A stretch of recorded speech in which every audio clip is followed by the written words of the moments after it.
என்னோட 33வது வயசுல 34வது வயசுல இதே ஆதியாகமம் 17வது சாப்டர் நான் வாசிச்சுட்டு ஒரு இக்கட்டான ஒரு நிலைமையில நகைப்புன்னு ஒரு செய்தி ஆண்டவர் கொடுத்தார். உன் பேர் ஆபிரகாம் இல்ல, ஆபிரகாம். உன் மனைவி பேரு சாரா இல்ல, சாராள் அப்படின்னு சொல்றப்ப இஸ்மவேல் உமக்கு முன்பாக பிழைப்பானாக. உடனே ஆண்டவர் வந்து முகங்குப்புற விழுந்து நகைத்த ஆபிரகாம் பார்த்து சொல்றாரு, உனக்கு பிறக்க போற குழந்தைக்கு பேர் என்னன்னா ஈசாக்கு. ஈசாக்கு. ஈசாக்குன்னா என்ன?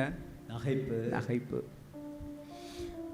என்ன பண்றாருன்னா, ஆபிரகாம் சிரிச்ச சிரிப்பையே ஆபிரகாமுக்கான வெளிப்பாடா கர்த்தர் மாத்திட்டார். ஆமென். அல்லேலூயா. ஹல்லேலூயா.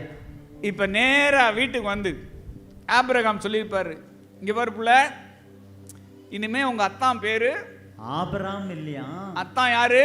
ஆபிரகாமா. என்னத்தான் சொல்றீங்க? திரளான ஜாதிகளுக்கு நான் தாப்பனாம் புள்ள, அத்தான் நமக்கு புள்ள இல்ல தான். இல்ல புள்ள, நமக்கு ஒரு புள்ள வருது புள்ள.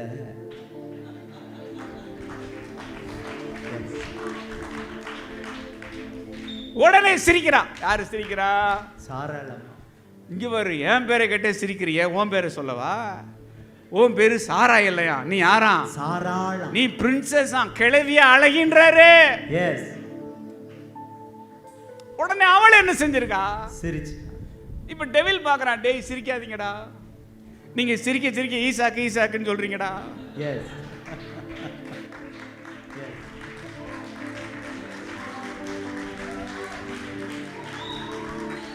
உங்களுக்கு விரோதமா, தேவனுடைய வார்த்தைக்கு விரோதமா யார் கிண்டல் பண்ணாலும் சரி, அந்த கிண்டலும் தீர்க்க தரிசனமாய் மாறும். அந்த பரியாசமும் தீர்க்க தரிசனமாய் மாறும். ஆமென். ஹல்லேலூயா.